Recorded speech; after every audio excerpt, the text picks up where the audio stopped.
Welcome to A Night With, the show where we invite members of the TF2 community to discuss the game and the people who play it. Tonight we're on with RobJSH, a quickly growing TF2 Twitch streamer based out of the UK. RobJSH, welcome to the show. Hey, thanks for having me on, man. I appreciate it.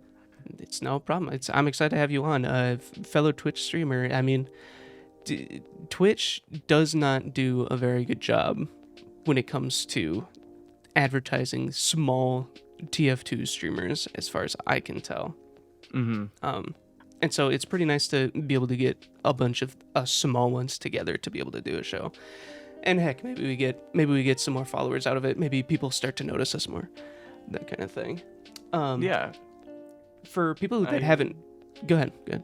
Sorry, no, I agree. I think you could have probably just left it at Twitch doesn't do a very good job, to be honest, and that would have rang very true. It really doesn't, unless you're in that top percent or you're taking off your shirt during a stream. It's hard to get it big on there. You have to have the confidence for that. For people that haven't heard of you, tell us a little bit about yourself. Hi, yeah, I'm primarily a TF2 streamer. It's what I've been doing for the last few years fairly consistently. I started. England had a very intense lockdown during COVID, and to pass the time, I was working a very unfulfilling job. So I was like, I'm going to start streaming, and that's exactly what I did. I jumped into TF2 after taking a break for many years. I started playing when it went free to play, when I was about 12 years old or something daft, and jumped in, found my main in Soldier, and I've been playing it pretty much every day since. So that's my origin story. You picked it up all the way back then? Yeah, I remember Yogscast made a video when it first went free to play. I was a little Minecraft kid. I followed Yogscast and pretty much everything they did. And I remember specifically they made a video playing on a community server and all the chaos and stuff like that. It made me run to my little office laptop I had as a 12-year-old and downloaded it immediately. It was my first ever PC game. It was great.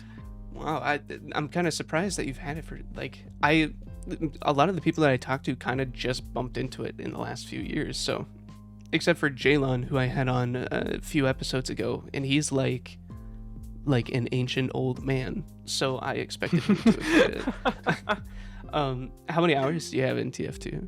I've got 3,500 hours in TF2. And genuinely 3,000 of those hours have come in the last few years since I've started streaming the game. It's been a ride. Streaming the game absolutely bumps up your numbers, especially if you're streaming like a few times a week. It just automatically goes up. It's kind of crazy. I've seen a huge rise since I've started streaming every day. And so when you said that it was the Yogscast that made you initially pick up TF2. Yeah. The community server. Was it a specific community server that's like still around, or? I don't remember that many details. I've just got a very vivid image in my head of Lewis playing on Medic and me thinking that was an offensive class and what he was doing was actually hurting enemies. So all I saw Battle was this... Medic? No, he was healing another person, but I didn't quite grasp that as a child.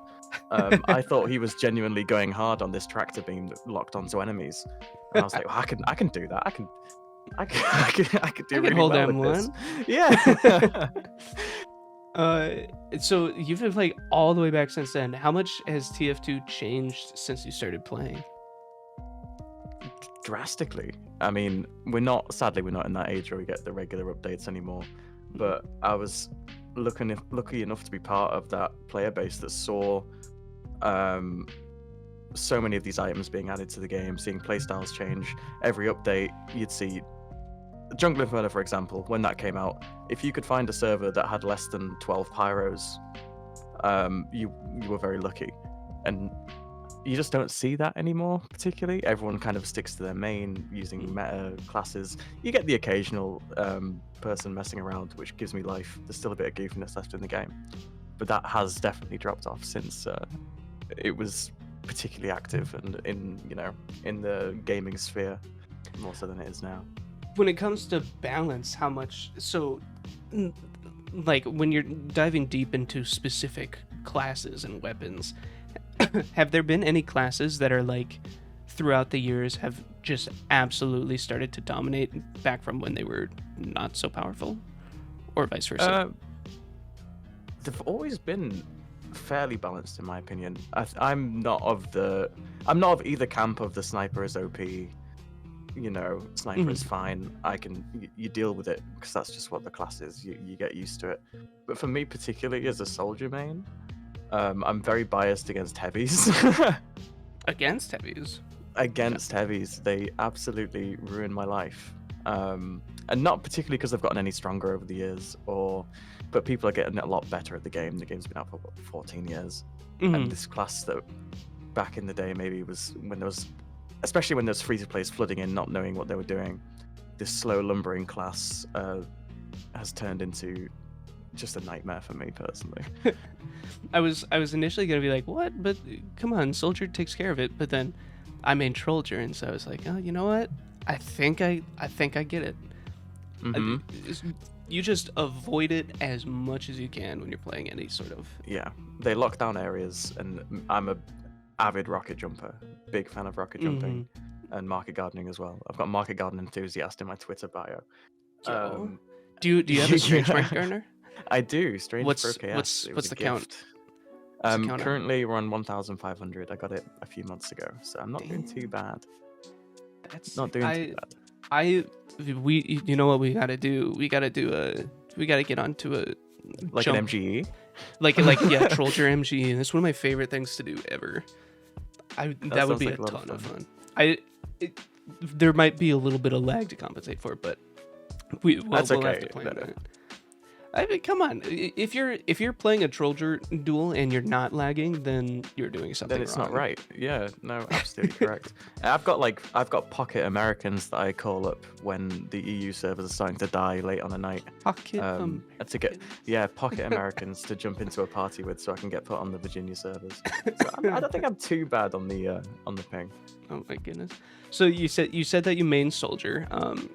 How much time do you have in that class?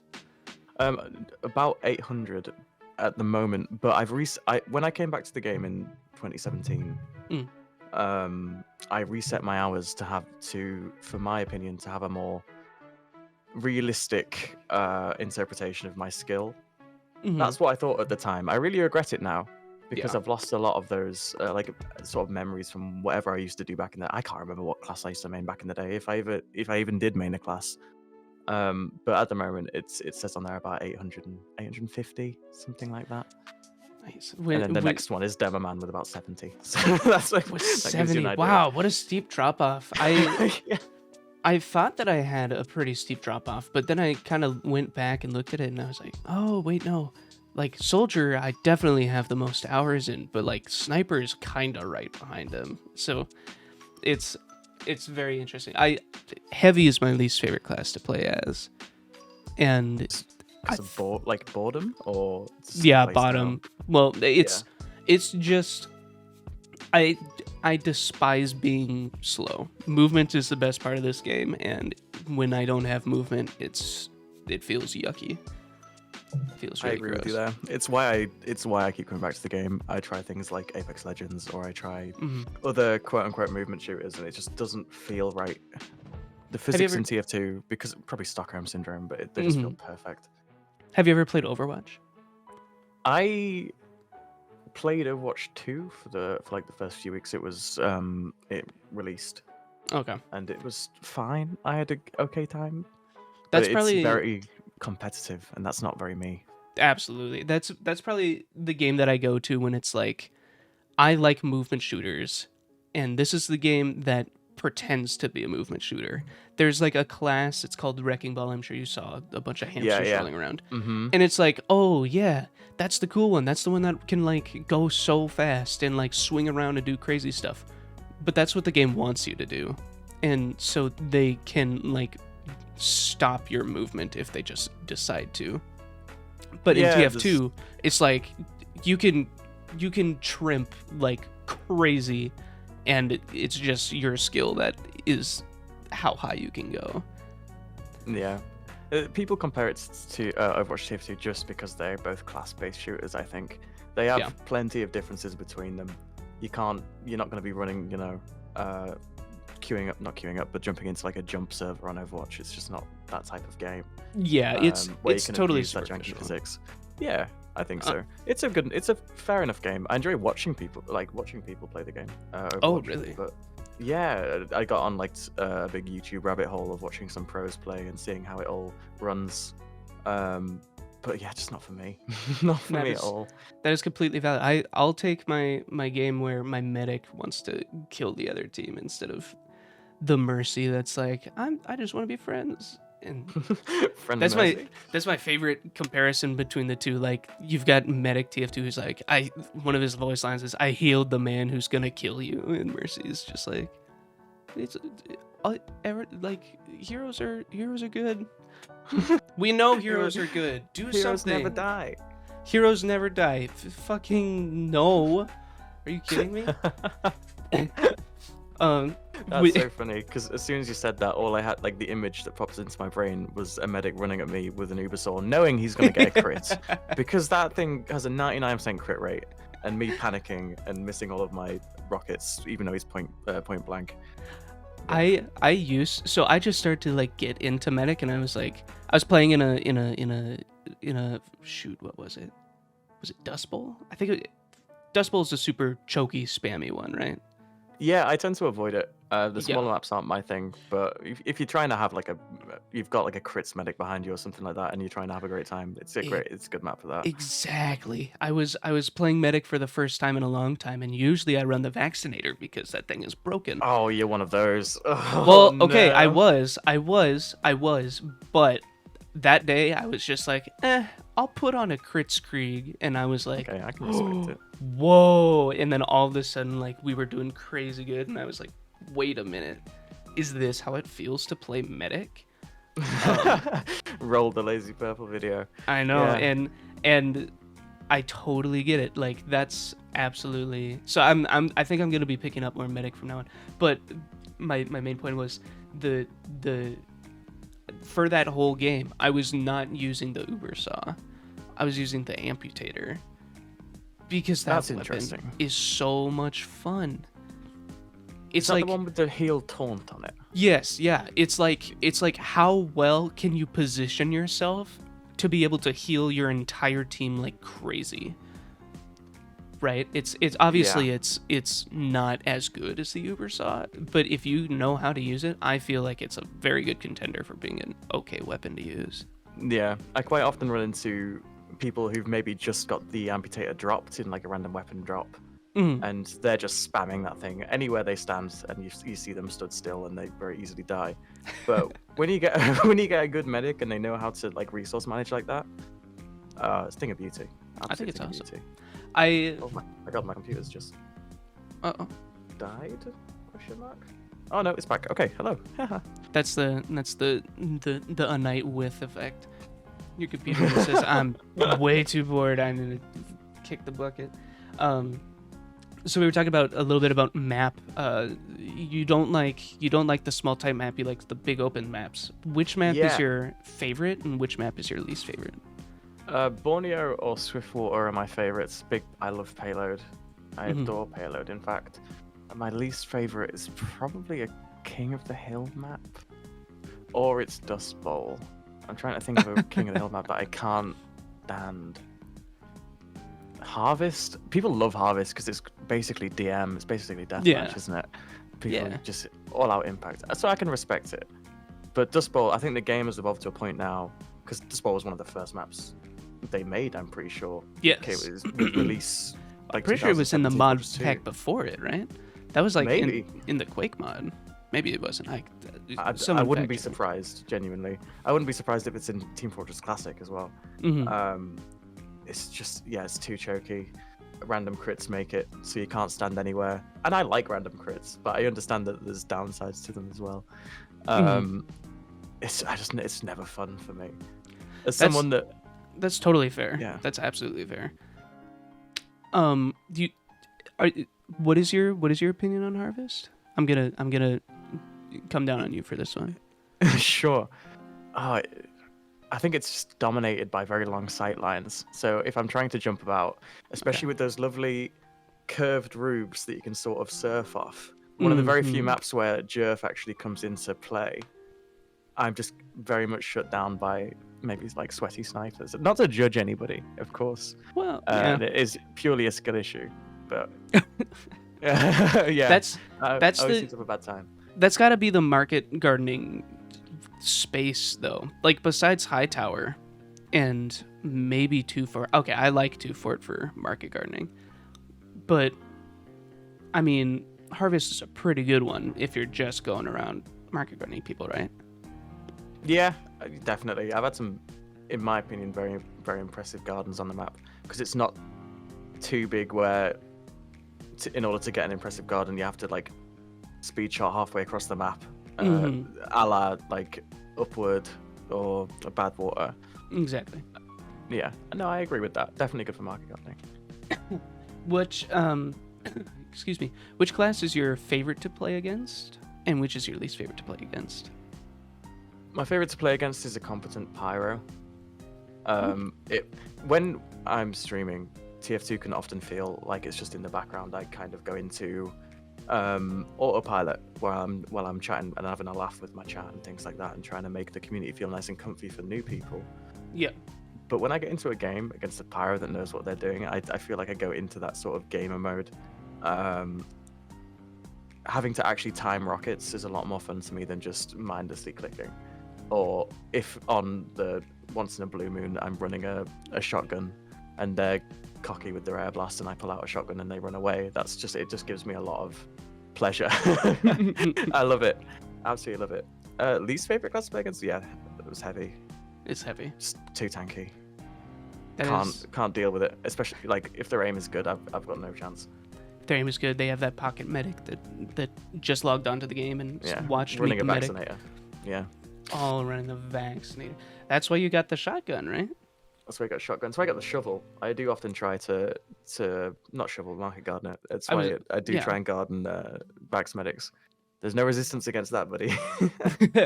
Yeah, they die to that right away as long as they don't have a little bit of overheal. So when it comes down to soldier balance, do you believe that there are any weapons of his that deserve reworkings? I would like the Liberty launcher to be changed slightly. I think again, it's another thing where I don't like heavy for. You can't run a Liberty launcher when there's a heavy on the other team. It just doesn't. The damage output isn't there. Even with 5 rockets, you'll leave him with a third of the health left, even if you hit all 5. I like the faster rocket speed. I like how you take less damage off rocket jumps, and I think it's a nice in between from rocket launcher to rocket jumper is to bang on the Liberty launcher, so you still got that sort of method of damage if you miss your garden or you're not running a shotgun or whatever. But it's just too weak. Far too weak. I find myself relying on either like picking off kills that I didn't deserve, or maybe once in a blue moon wanting a random crit. I mean, I'm not going to say no to one. That's when it kind of comes in good. But yeah, I'd like to see the Liberty launcher change a little bit.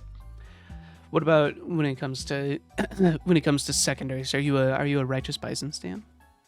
No, but my housemate is. You might have heard of. He currently owns the most Righteous Bisons in the game. He is the Righteous Bison collector. What the hell? He even bought a life-size model of a Righteous Bison. His name is It's Definitely Matt. It's another Team Fortress 2 streamer. It's definitely Matt. Is that with 2 T's? Yes. Okay. I will take a look into him because I need to talk to a person who owns the most. Definitely have a chat with him. Righteous Bison. He's a great guy. Well, hence why I live with him. So, no, secondaries, I pretty much stick to gunboats and shotguns. But I have a soft spot for the conch. I like that movement speed. Being able to just zoom around. It aids in rocket jumping. And, well, I'm not the type of person that runs about with a medic. I like being a flank soldier. I like roaming and getting in the back lines. And very often I'm running to health packs. Probably a third of my gameplay is running back to health packs. So the conch is fantastic for that. I absolutely agree. I've probably spent a third, maybe not that much, a fourth of the time that I've played TF2 on 2 Fort. The conch. Nice. Thank you. The conch is definitely the best one for that, as long as you're not actively playing a trollger. In Yeah, my opinion, because there's no health anywhere. There's 2 spots where health is, and it's like you're not walking around there. Otherwise, it's jumping back to spawn, which can get really tiresome after a while. Yeah, those are for the nights where I'm completely zoned out. Definitely haven't drank like 3 shots, and I'm of sound mind. Yeah, I do like a few beers when I'm playing TF2, especially on stream. That's when it does get quite funny. I haven't done that before. I haven't done a drunk stream, but I absolutely should sometime soon. Oh, definitely. Just make it some kind of like incentive, maybe like a follower goal or something like that. It's something, yeah. Make it not only beneficial to your mental health by having a good time, but for the stream's health too. Yeah, not so much it's for a the great way liver to- health. No, well, no one needs to think about that. So then game balance wise, as a whole, Yeah. you have 3 things that you can change in a new update that's coming to TF2. What are those 3 things? 3 things that I would change in an update. I'd change the Pyro's Air Blast to be back how it was, so you can strafe out of it again. That really bothers me. I would change the reach on a few melees. There's a few melee weapons that I understand the Islander having that extra reach. It's a long sword at the end of the day. It makes sense, but the disciplinary action, it's got like a longer reach than the Islander, and the Scotsman Skullcutter shouldn't have it because it crits 1,000,000% of the time. There's that. A third one, huh? Yeah. I think there should be less sticky bombs in a sticky bomb launcher because the spam. Maybe not like a drastic amount less, but I'm a big fan of the quickie bomb launcher, and 4 is enough to really dismantle a team, and being able to just have 8 it's ridiculous. You have 8, and then the extra 4 grenades in the clip of the rocket. Yeah, maybe to balance that, I'd give the grenade launcher its ammo back, because they took a lot of its reserve ammo away, didn't they? I an do not update. remember. Yeah. I never play Demo Man, and when I do, it's Demo Night. So Yeah, it's the most fun. It's all about movement. it's interesting that you like the quickie bomb launcher the best. I personally, my favorite one is the Scottish Resistance. You interviewed a bloke that uses the Scottish Resistance. I did. Drazadel. Yeah. That was interesting listening to that guy, because I never see anybody use that weapon. Really? Not in casual. I don't know anyone that likes it. Drazadel is a freak of fucking nature. I've never ever seen I like the Scottish Resistance. That's the only one that I'll use. But that's the only weapon he uses in the whole game. It's if for the listener, if you haven't watched the Drazadel interview, I highly recommend it. That dude has something different with the Scottish Resistance. I personally just like it because that game style, I guess I wouldn't call it camping, I'd call it like traps. That feels fantastic. Someone walks onto your thing, boom, they're dead. That's how I like using sticky bombs, personally. I like to think that's how the devs initially intended for Demoman to be. That's what I thought too. Like a trap layer. That's what it's like in Meet the Demo. Yeah, exactly. But if a friend or a viewer said to me, because I hadn't heard of this guy before you interviewed him, and it came up to me and said, "I've just found this guy and he's a one trick for the Scottish Resistance," I wouldn't have believed you. How can you be a one trick for the Scottish Resistance? It's like, it's a fine weapon, but it isn't great. It's like saying, oh yeah, I only use Liberty Launcher. It's like that guy doesn't exist. Why? That guy definitely doesn't exist. And if you do, if you're out there, please let me know, because I want to have a chat. I want to have a small talk with you. I'll do a little bit of research on it, because if there is a guy that is just running Liberty Launcher constantly, he's got to be somebody to talk to. He's got to have an interesting personality. I can kind of see it work. Maybe like a buff banner, maybe. But then he's getting the damage to charge the buff banner, and it does no damage. But yeah, no.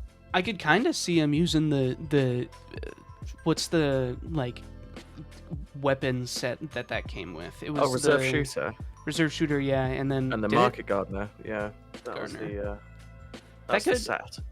I mean, It could that's work. got a little bit of synergy. You could jump around more, I guess, and you Jump take around less more and damage. try and rely on random bullet spread for those mini crits if you knock Yeah. someone up. Okay. Yeah, I'll tell you what. I'm gonna do that on stream next time. I'm gonna see how well that actually works out. Whether the weapon set is worth using. When are you gonna stream next? I'm streaming tonight.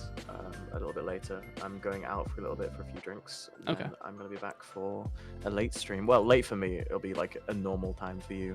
If if I happen to be in at the time, I would love to join you for that and see what we Absolutely, can that do sounds with great. the Liberty Launcher.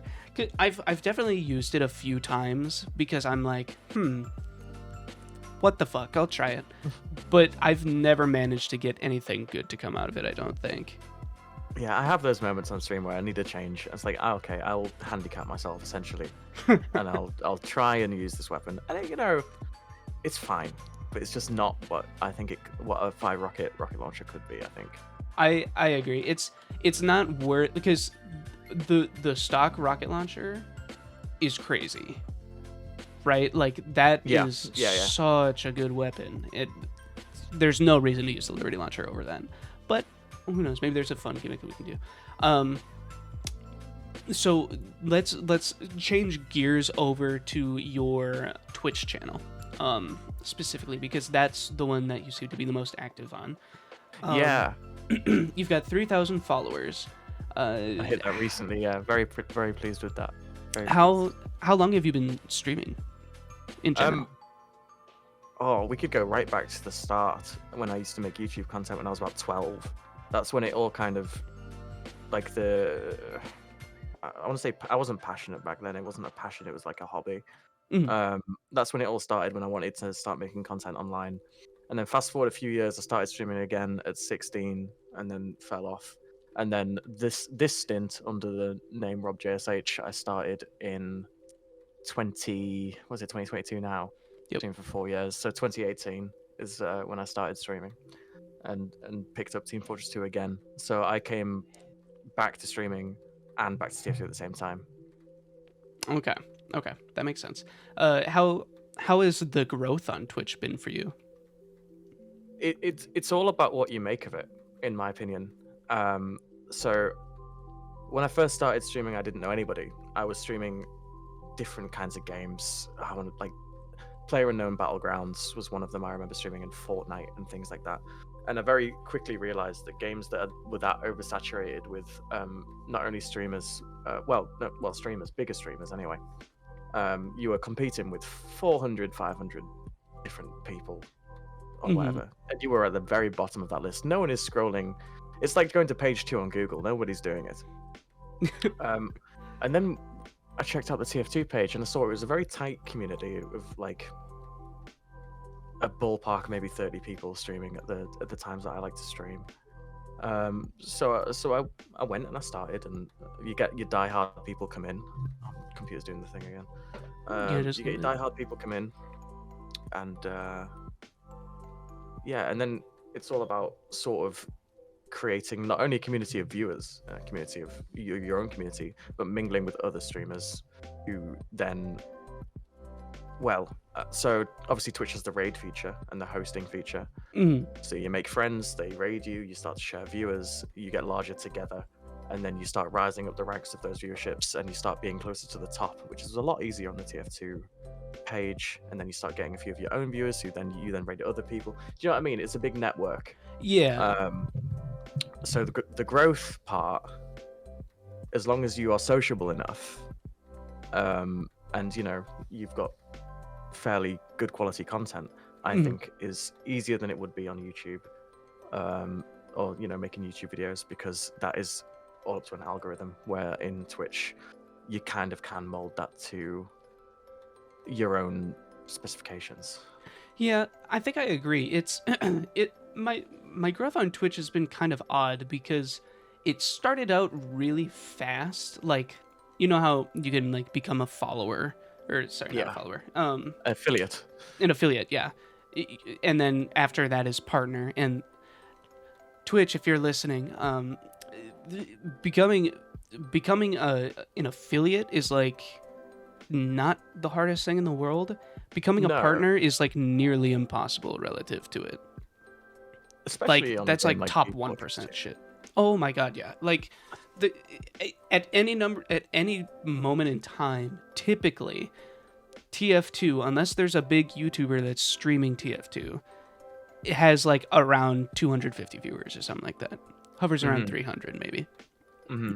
And how are you going to be able to pull people back into that?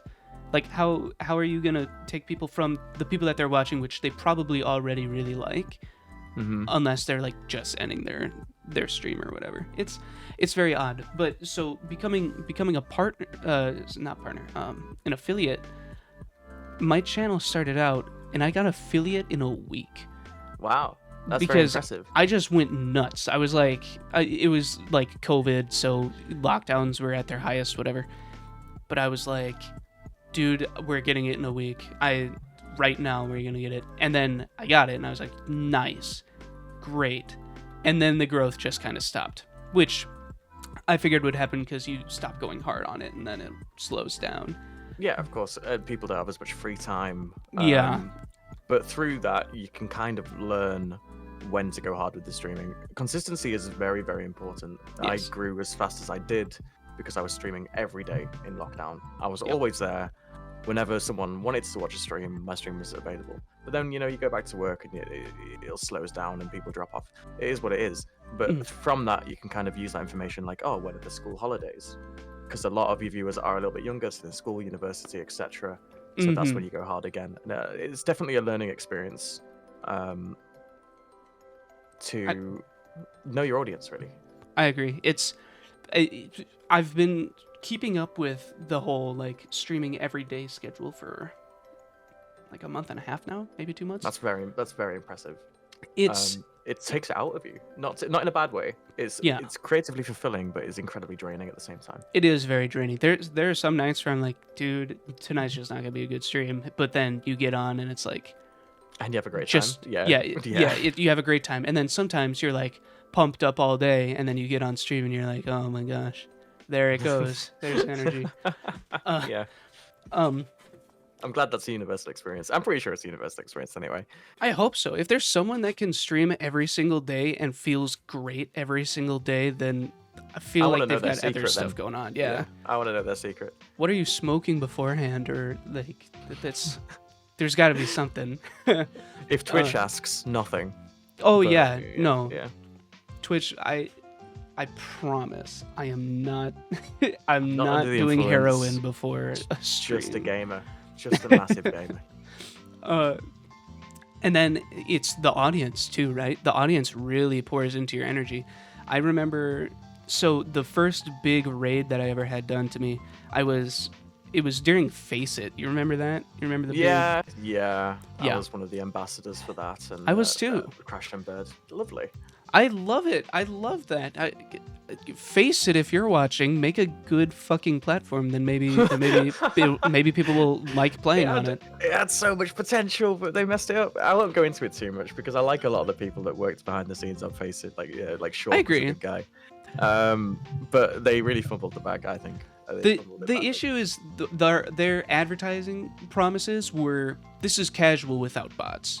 It's perfect. It'll be perfect. You'll be able to play your favorite game whenever.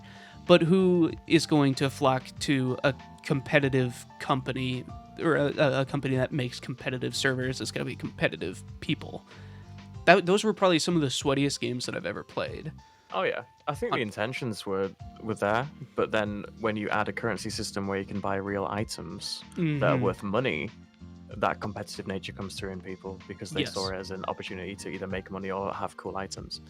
Absolutely. They genuinely could have just removed the ranking system. Why there was a ranking system in casual, I don't know.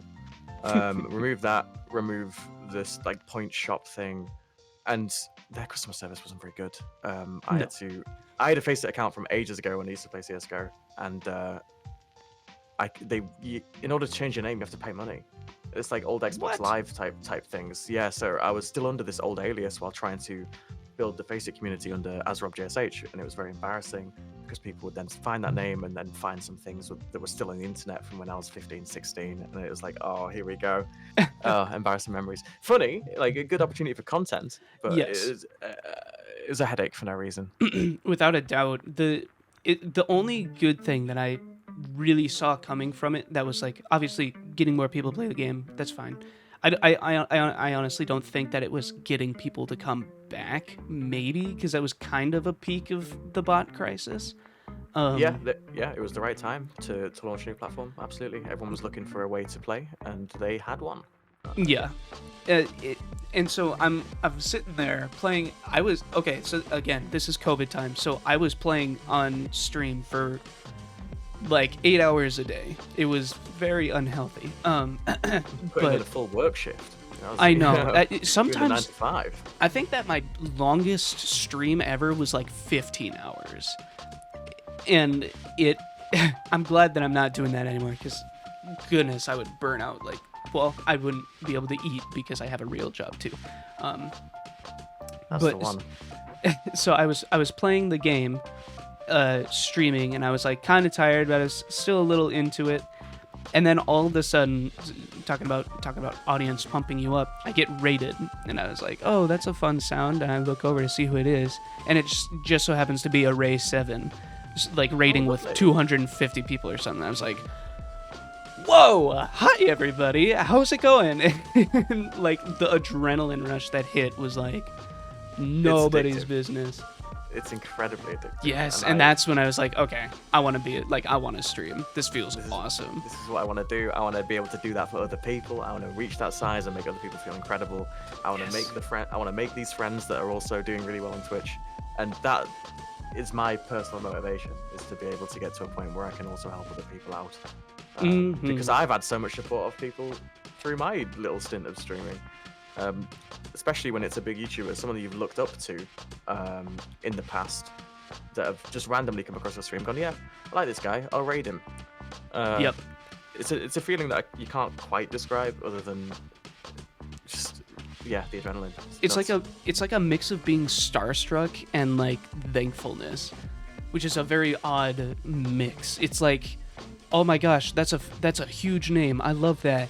And they're giving me like attention and viewers, and like people are like looking at my channel now. That's got to be one of the best feelings in the world for a streamer, I guess. Definitely. Goodness, that was probably the biggest aside I've ever done.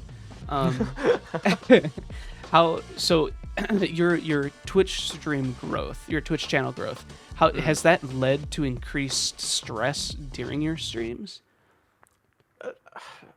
It did at one point. I had to take a small break, and it's getting yourself into a mindset where, even though you're growing and you're doing well, is to not treat it like it's a job.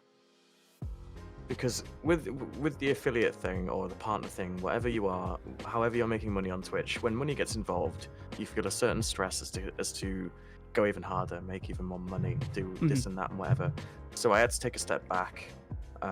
This was probably a year into doing the everyday streaming thing.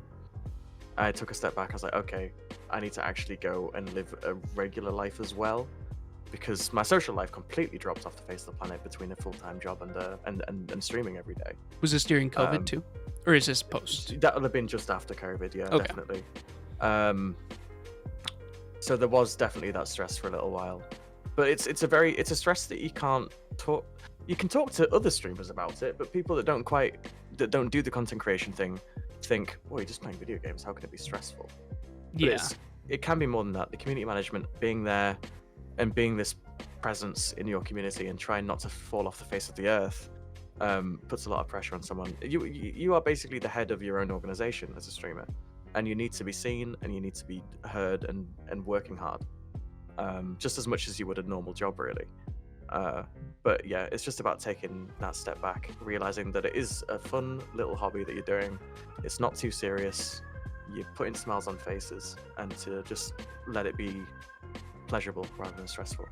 But it is, like I say, a complete mindset change. I agree. I think that helps a lot too with your the quality of your content at the end of the day. Like, if you are having fun, your audience is going to feel that. And then the whole stream is just going to be more fun.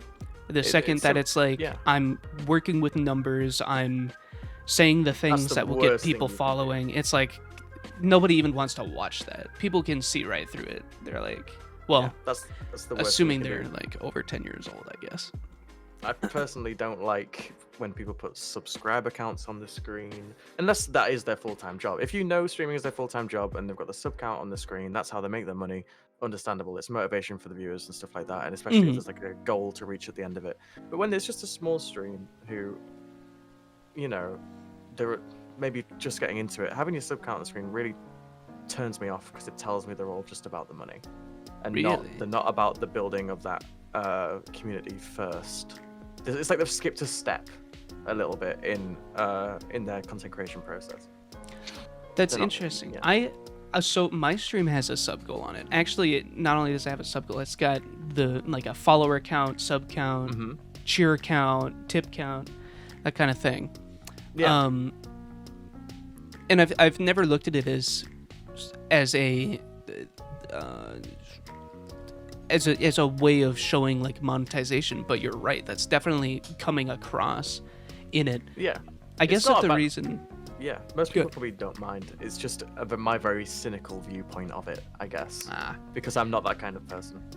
that's fair. I definitely do think that, so like I don't do Twitch as a job. I don't view it as a job necessarily. It's a hobby that I kind of need to make money back on at the end of the day, because my setup is very it's professional. I professionally make studios, so of course I do that at home. Lovely. And while that does lead to like a good stream layout, it also obviously costs money to do it. So Yeah. it's definitely interesting. When it comes to like strategies for outreach, like the networking that you were talking about earlier, what have you taken any like specific steps in doing that? What was your process for networking with Twitch? There wasn't one at first. It's just I didn't really know what I was doing when I first started streaming. I don't think many people do, unless you've researched it beforehand. You're smart and you do research and you watch other streams and things like that. But Yeah. I really just jumped straight back into it again. Like back in the day, I would speedrun Dark Souls and things like that. So I had some kind of knowledge, but no, it was mainly just getting raided, realizing that was a function you could do, and then taking the steps to then reach out to the people you raid or that have raided you, make friends.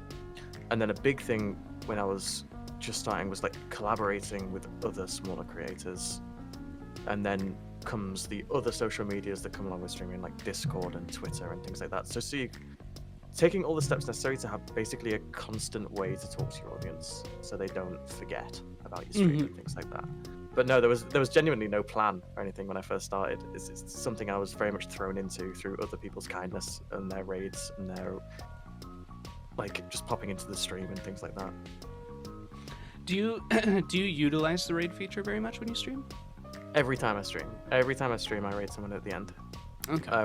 Because I've always said this, especially when I'm being raided, if it's a quote unquote smaller raid, it doesn't matter, because it is making that connection with that streamer, regardless of your view count. If it's 1, 2, 3, or upwards of 200 or whatever, it doesn't matter the size.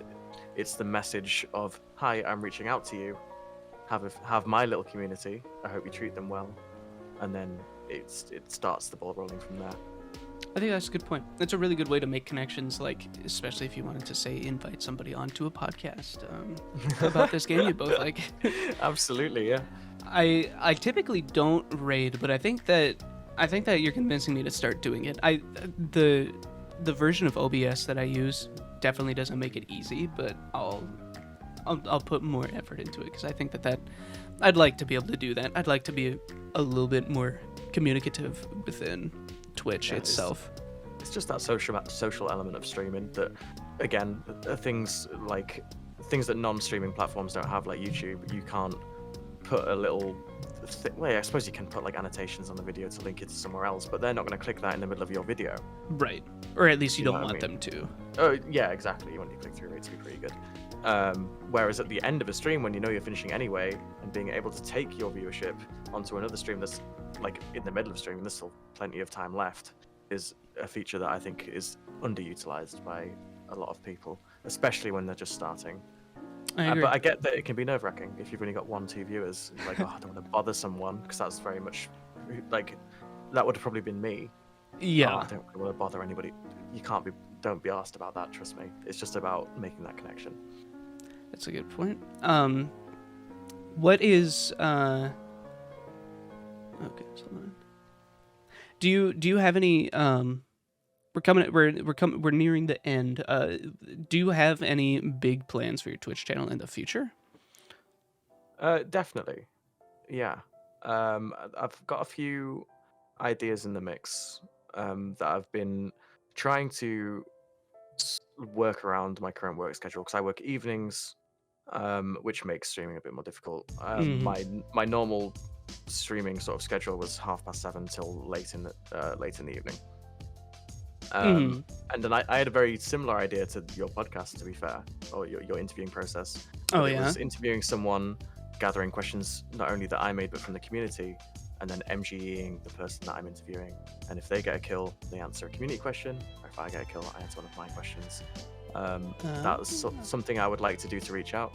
But otherwise, I just like to get involved in whatever the community's up to, like charity Highlander events, like I was talking about Seasonal Lander, or my friend Deputy 7 right now is doing a Highlander event just with a bunch of us friends from the TF2 community. I'm very rarely an organizer of events, but I just love to be involved. I feel that. Some people were bringing up to me like an MVM event for some sort of charity, and I was like, oh my god, dude, I would love to do that. I just haven't had, like, nobody's reached out to me and been like, hey, do you want to be a part of this? So I probably have to start reaching out myself and to do it. That idea for an interview you have, I like it, and I would take it, but unfortunately I wouldn't get to ask a single question because I'm not good at this game. Especially not MG. Depends who you're playing against, I suppose. It depends who you're playing against, I guess. Well, that was my whole list of questions. Do you have any questions for me? I like to end it off with you get one question to ask. You can shoot the interviewer. Go ahead and Sure. Yeah, absolutely. I guess a big question I would have is, you're pretty new to the scene, from what I can gather. What has given you that motivation to start reaching out to other content creators and start to chat to them in such an informal way? You seem very confident. You know. Well, thank you. Yeah, like say you build studios and things like that, so obviously you've got all the right equipment and everything. Sounds fantastic. The videos have good production quality. Well, But why now are you motivated to start reaching out to people? What has changed in the last few months or years or whatever? So I've had a YouTube channel. It's a Dawes Playback now, but it used to be the edgy Total Darkrai. Nice. And way Pokemon back. reference? Let's go. Yes. Oh, dude, I'm a huge Pokemon stan. I just bought Scarlet last night, and I don't know if I'm very impressed, but I'm gonna play it anyway. Oh no, you bought it. Okay. Yeah, I buy every Pokemon game. This is a TF2 podcast. Mm-hmm. But let me go off on Pokemon a little bit. Just a second. No, honestly, I would love to hear it. I'd love to hear it. I am not gonna buy another Pokemon game until the game works. Yeah, honestly, fair enough. I've seen stuff about Pokemon Scarlet and Violet crashing on a native system. Like, are you kidding me? It's Pokemon. It's Game Freak. They have so much. They're the biggest multimedia franchise that exists. They're rich as hell. They should be able to make a game that runs, right? I'm a big cynic about this because I used to love Pokemon. Think so. Yeah. Yeah, you would think so. I think maybe I'm just a boomer or whatever. I'm in my early 20s. I'm not, but Pokemon wise, I Being think that 23 on Twitch Pokemon. feels like you're a boomer. Honestly. I know. Terrible. I have a few people in my Discord that also stream, and they're like 16, and they're like, "Do you know what this means?" They like come up to me and they're like, do you know what an L is?" I'm like, "Shut up. Of course I do. Come on." I'm not old. LOL, am I right? Oh my god, yeah. Okay, but Right. Pokemon fell off when it turned 3D. IMO. And like people will disagree. My girlfriend disagrees with me, but dude, Black and White were some of the best Pokemon games ever, and then X and Y came out, and people were like, "Oh, Pokemon 3D," and it was bad. It was not good. Sun and Moon, maybe, but I don't know. At least with the new ones on Switch, they don't even work. So I'm definitely I'll play them. They're better than those ones, yeah. I'll play them, but I'm not gonna go out of my way to go and get the game. I see where you're coming from there. But I do like the starters. Which starter are you going for?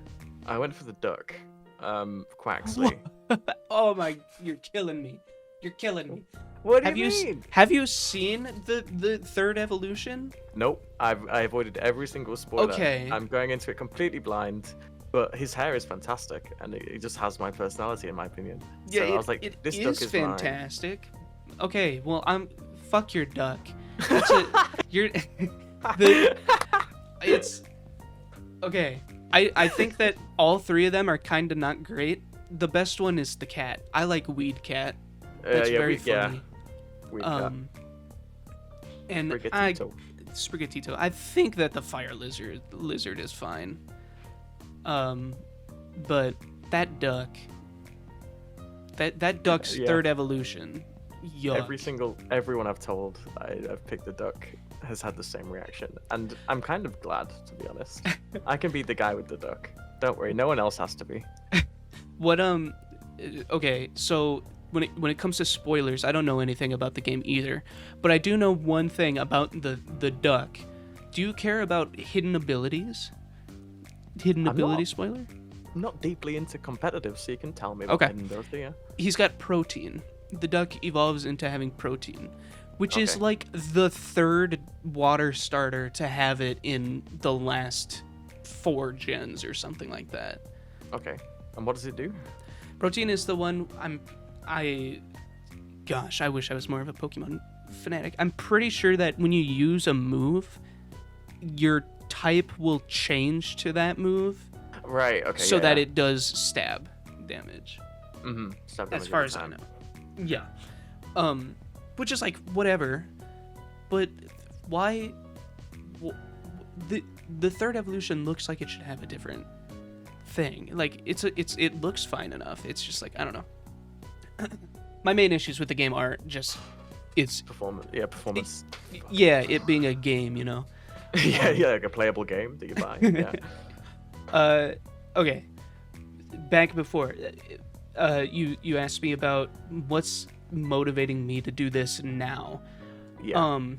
I had a YouTube channel for a long time, and then it went out of I just stopped using it for a while, and then COVID hit, and I thought, you know what, this is like the time. I have this huge skill set. I just graduated college, or I'm graduating college in like a couple of months. I started right before college ended. Thank you. And I was like, you know what? Now's the time to do it. So I got on my computer, looked into Twitch, and I actually did do a lot of research before starting. I was like, okay, let's come right out of the gate with a really good UI. Like, let's come right out of the gate with good commentary, stuff like that. And like I was in theater as a kid, whatever, so I know how to talk to people, and I know how to act, kind of, well, not act, but like be a presence that people like to look at. Acting. Yeah. And then so that was going well. I pushed really hard at the beginning. Face It came around right at the beginning too, so that was big. That helped my channel a lot. Even though, did you know that Face It was adding viewer bots to Twitch streamers with their category? Yeah, they say it isn't viewer bots, but it's something called embedded views. So when someone had the Face It client open, they would automatically be added to your stream. they were views that weren't counted towards partnership or even to any of your analytics. Yep. And it was purely, it made it a very unfair landscape on Twitch, and it's the reason why I personally decided to drop my affiliation with Face It. That's a good call. I'm yeah. glad that I did too. Even though in my Discord server, I still have like my Face It friend link. So well, I mean, someone if you wants want use to, it, sure. if you want to add me as a friend on Face It, feel free, but I won't That's- accept it. It'll just be sat there. You can rest well knowing it's safe. Yeah. And so this show, I've wanted to like talk to people. The first person that I did this with, it was Aperture Black. Big fan of Aperture B. Big fan of him. Yeah. Oh, you are good. Mate. He's Good a mates, super good yeah. dude. Mhm. And just one day we were like, "Hey, do you want to like talk and record it for like 4 hours?" And I was like, "Yeah, let's do it." And then we talked about just whatever. And then yeah, after that I was like, "Oh, I should put this on YouTube." And then I did, and I'm a little embarrassed by it because it's some of the worst quality I've ever put out. It always Like- is at the start, right? You can't base Yeah. it up too much. Yeah, and I think that it's cute to look back and see how it's grown. And so with that, then I was like, okay, I know some other people from Face It. Let's talk to them. So I talked to Wok Wok, and then went into a hiatus for a little bit because I was moving around. I moved to Vegas for a summer, and I thought I was going to live there for the rest of my life. But then I came back to Minnesota because, like, this is where all my friends are. And Yeah, fair then enough. just started streaming again. And this show I've had in the backlog, right? Like I had those first ones with App, and so I was like, you know what? I'll start it up again. Let's just go nuts and go tweet at Trazadell. Like, he's a small YouTuber, but I love his stuff, and he's really fun to look at. And when he accepted, I was like bouncing off the walls. I was so excited, and then I was like, okay, I can do this. Now I'm just gonna get progressively bigger, and then talk to people. And the ultimate goal behind it is to make friends to play TF2 with. Ultimately, it's kind of stupid, but like tomorrow I'm playing MVM with Hintshot now. I never Nice. would have ever thought that I could have done that in the past. And then tonight when you're streaming, I'm gonna hop on. That's so cool. Just a Right? fun way to make connections. It's genuinely my favorite part about doing the streaming thing. Is just meeting like-minded people, or even non-like-minded people that you can get to know, and just have this cool little social group. Absolutely. Yeah. It's got to be the best part of Twitch.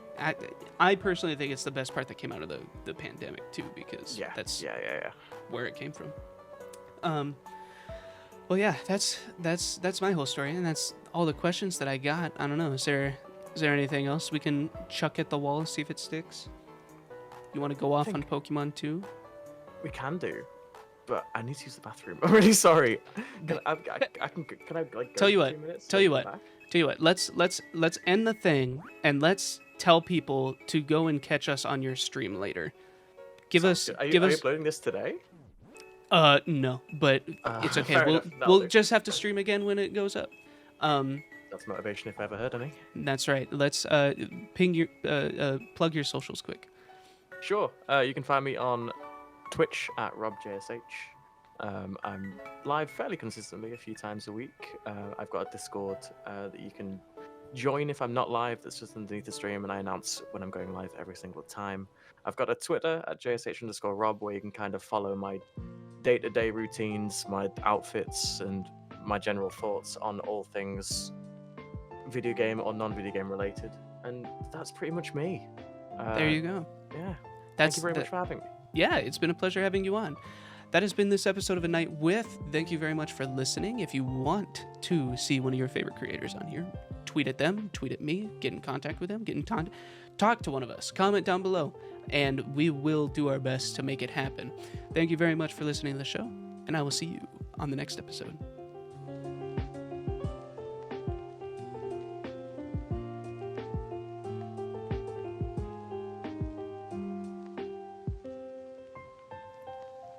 very special thank you to my Patreon founders, Kamullo and Gibby the Gangu.